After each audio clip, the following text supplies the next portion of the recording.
walaloo Hacaaluuf walaleeffame kana like share gochuun nama biraan gahaa.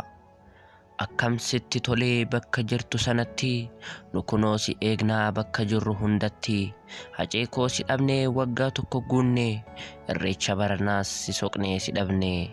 Otoo ati jiraattee ni bareeda ture, otoo ati jiraattee ni bareeda ture. Egaa Oromoon akkamii kannaan jettoo taate, erga ati deemtee abjuu nutti taate. Abjuu keessaa illee abjuu isa dukkana, waggaa tokko guutuu boo'ichuma dhuma, waggaa tokko guutuu boo'ichuma dhuma. Hacee jedha uummanni irreecha irratti illee bakka deemu hundatti si yaadatan malee, bakka deemnu hundatti si yaadannan malee. Egaa artistoonni keenyas addaan bittinnaa'an, otoo ati jiraattee luka isaaniin kaasan.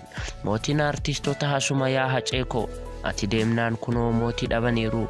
Oromolleen ganuuf kunoo murteessaniiru, Oromolleen ganuuf murteessaniiru. Ijoolleen keetillee kunoo nagaa jiru, haati wabiitilleen siif boochi ammayyuu. Wabiif milkiin keetis si yaadatu ammayyuu. Ummata Oromoof ija turte Hacee, ati deemnaan kunoo bal'aadhuma taate, ati deemnaan kunoo bal'aadhuma taate.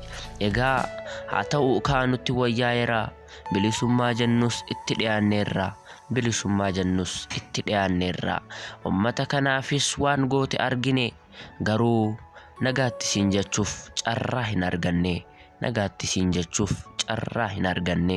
Walaloon kun yoo isinitti tole viidiyoo kana like gochuun Facebook irratti yookaan social media qabdan irratti share gochuun nama biraan gahaa.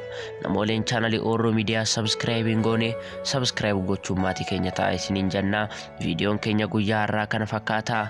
Walaloo kanalleen guutuu isaa guyyaa borii isiniif gallakkifna. Waan hamma xumuraatti daawwattaniif galatoomaa.